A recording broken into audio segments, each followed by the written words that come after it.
Imagine a piece of land so small that it barely takes up half a soccer pitch, but which, compared to other cities, is one of the most densely populated places on the planet.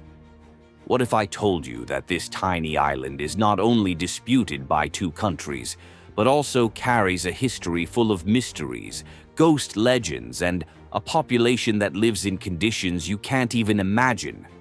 Welcome to MIGINGO, the island where chaos reigns. And no, this isn't a movie script. This little spot in the heart of Africa is a place where, as well as facing extreme poverty and a lack of infrastructure, residents have to deal with pirates, makeshift brothels, and the unsettling presence of an evil spirit. Curious to know more about this surreal place? Then come with me to discover the secrets of the world's most unusual island. To reach MIGINGO, you would have to cross the vast waters of Lake Victoria, the largest lake in Africa and the second largest freshwater lake in the world. With its impressive almost 27,000 square miles, Lake Victoria is a vital source of livelihood for millions of people in the three countries that surround it, which are Uganda, Kenya, and Tanzania. In the middle of this vast expanse of water is a place called MIGINGO, a tiny rocky island of less than half a hectare that barely appears on the map. But don't let its size fool you. Despite being little more than a dot in the lake, MIGINGO has enormous strategic importance. Its location in fish-rich waters makes it a real treasure for the region's fishermen, which explains why this small island is so hotly contested. Before it became one of the most densely populated areas in the world, MIGINGO was a virtually forgotten island in the middle of Lake Victoria. Some say that once upon a time the island was considered to be home to an evil spirit, which put people off venturing there. But time passed and necessity spoke louder than fear. In the 1990s, pioneering fishermen discovered a hidden treasure in the waters around MIGINGO, an unbelievable abundance of fish. Suddenly, this forgotten islet became a magnet for adventurers in search of a better life. Coming from Kenya, Uganda, and even Tanzania, these fishermen turned MIGINGO into a melting pot. Some were fleeing conflict and danger. Others were simply looking for a new chance to prosper. Interestingly, if you zoom in on Google Maps, you'll see MIGINGO within the borders of Kenya, close to Uganda. Because it is so isolated and difficult to access, the island was abandoned for years, almost like a no-man's land. But the prosperity of the fishing community has not gone unnoticed. As the population and profits increased, both Uganda and Kenya began to dispute control of the place. And so this island, once haunted by legends, found itself at the center of a geopolitical dispute. And now you're probably asking yourself, all this fighting over fish and a fishing village? The answer is a resounding yes. And it's not just fish, it's a million-dollar business. While the fishing communities around Lake Victoria are facing an unprecedented crisis, with overfishing and the invasion of aquatic plants devastating the fish population, MIGINGO stands out as an oasis of prosperity.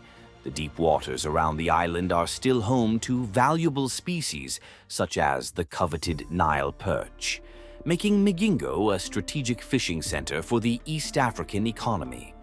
The island's fish exports generate millions of dollars, making it an invaluable economic asset.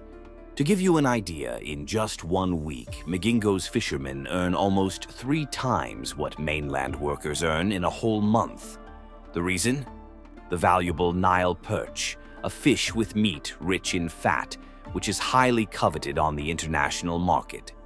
With the discovery of this aquatic gold, MIGINGO was transformed. Makeshift buildings made of wood and metal sprang up all over the island, housing a growing population of fishermen and traders. Soon, every inch of land was occupied, creating a unique and chaotic urban landscape. Living on MIGINGO is a surreal experience. With around 500 inhabitants squeezed into less than half a hectare, The population density is mind-boggling, around 100,000 people per square kilometer. It's as if an entire city were squeezed into a soccer field, something unimaginable anywhere else. In addition to its fishing wealth, MIGINGO also benefits from its peculiar location. The island is a veritable black hole in terms of bureaucracy and legislation. People can enter and leave the island freely without the need for a visa, and trade flows without major obstacles. This situation is aggravated by the environmental crisis on Lake Victoria. Overfishing and the degradation of the ecosystem have led to the disappearance of 80% of native species over the last 4 decades. Against this bleak backdrop, MIGINGO's popularity is only increasing. Its isolation and the relative preservation of its fish stocks attract more and more migrants in search of sustenance. The dispute between Kenya and Uganda over MIGINGO therefore goes far beyond a simple territorial issue. It is a struggle for access to vital resources in a context of environmental and economic crisis. The island has become a symbol of the struggle for survival in a region where scarcity is increasingly present. But with all this abundance came disputes, of course. The success of the fishery attracted not only countries, but also pirates to the region. As MIGINGO began to grow, pirate attacks became frequent, and violence increased, even in broad daylight. Faced with the constant threat of pirates, the fishermen of MIGINGO were forced to ask their neighbors, Kenya and Uganda, for help. The answer came in 2004, when the Ugandan Coast Guard settled on the island, promising protection. But security came at a price: taxes. For the locals, accustomed to the freedom of no man's land, this demand was unacceptable. Their refusal to pay triggered a violent reaction. Kenyan and Ugandan authorities clashed with the inhabitants, resulting in destruction, deaths, and a halt to fishing. The situation was further aggravated by the internal division within the community, with Kenyans and Ugandans defending their respective countries. This explosive mix of internal and external conflicts earned the nickname Africa's smallest war. And the saddest thing is that this silent war persists to this day.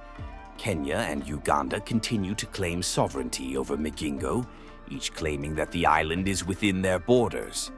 This territorial dispute, fueled by the island's rich fisheries and complex social dynamics, seems to have no end in sight. And guess who's to blame for all this confusion? Colonialism. The dispute over MIGINGO is a sad reflection of the ill-defined borders drawn up by the European powers at the end of the 19th century. In their eagerness to divide up the African continent, these powers ignored the geographical and cultural realities of the local communities, creating a legacy of uncertainty and conflict. In the case of MIGINGO, the question of who really owns the island is complex. The maritime borders between Uganda and Kenya in this region have never been clearly established. Both countries have arguments to claim sovereignty over the island. Uganda alleges geographical proximity, while Kenya relies on historical records. In 2009, the dispute escalated when Uganda sent security forces to MIGINGO, claiming to protect its citizens and interests. Kenya interpreted this action as an invasion, increasing diplomatic tension. Fortunately, war was averted. The two countries reached an informal agreement, sharing the administration of the island and keeping security forces in place, while negotiations over the border continue. But this armistice is fragile.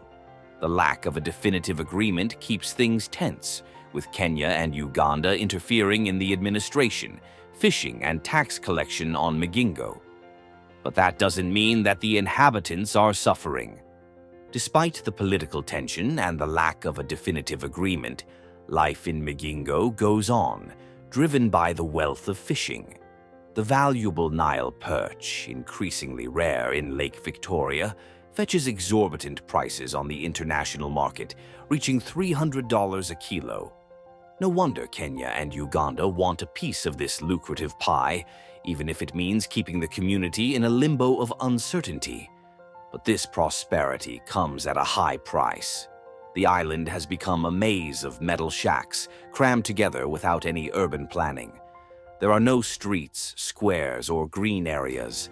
Life takes place in narrow, dark corridors, where privacy is a non-existent luxury.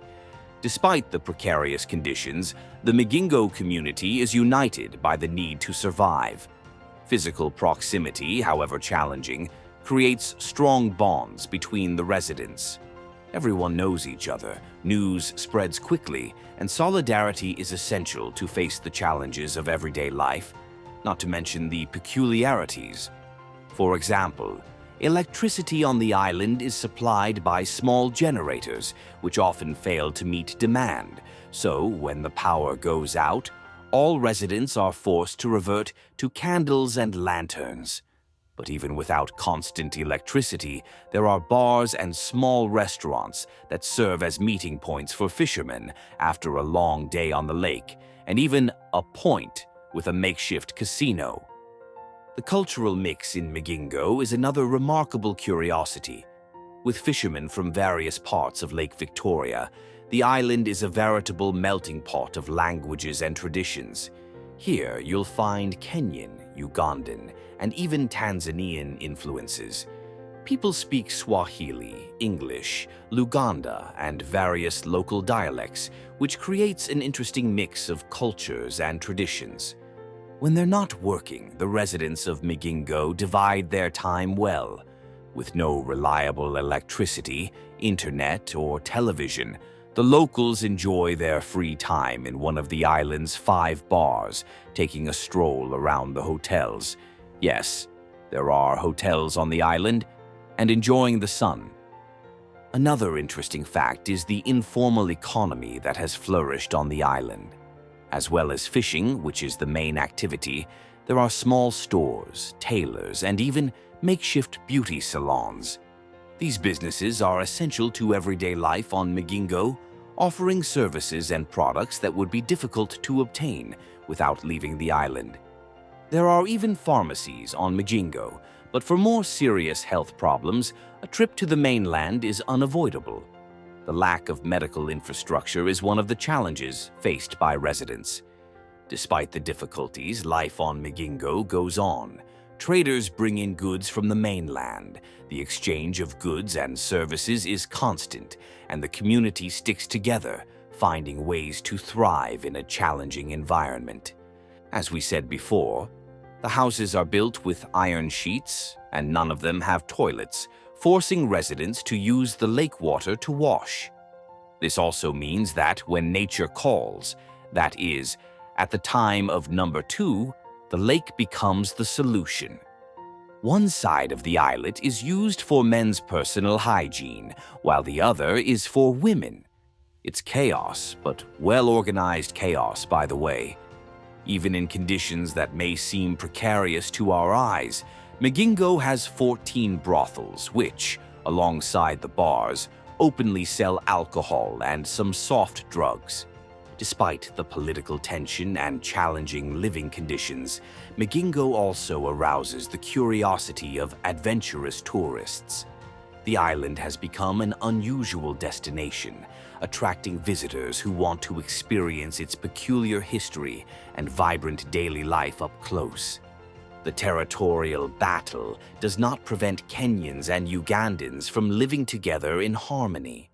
In the narrow streets, residents of both nationalities cook together the island's most popular dish, fish and potatoes.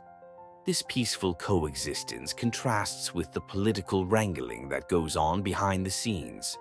Tourists who venture to MIGINGO stay in makeshift hotels built with the same iron sheets as the houses, but adapted to receive visitors.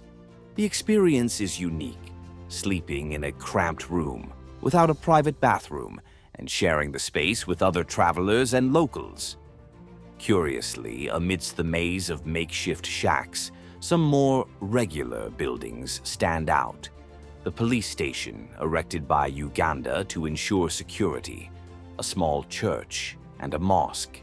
These buildings represent the presence of the state and of faith in a place where order and hope are essential. Despite the tourist attraction, visitors can only stay in MIGINGO for one day, following rules set by the administrators. The reason for this restriction remains a mystery, as security on the island seems exemplary despite the political instability. And speaking of security, did you know that MIGINGO has its own justice system?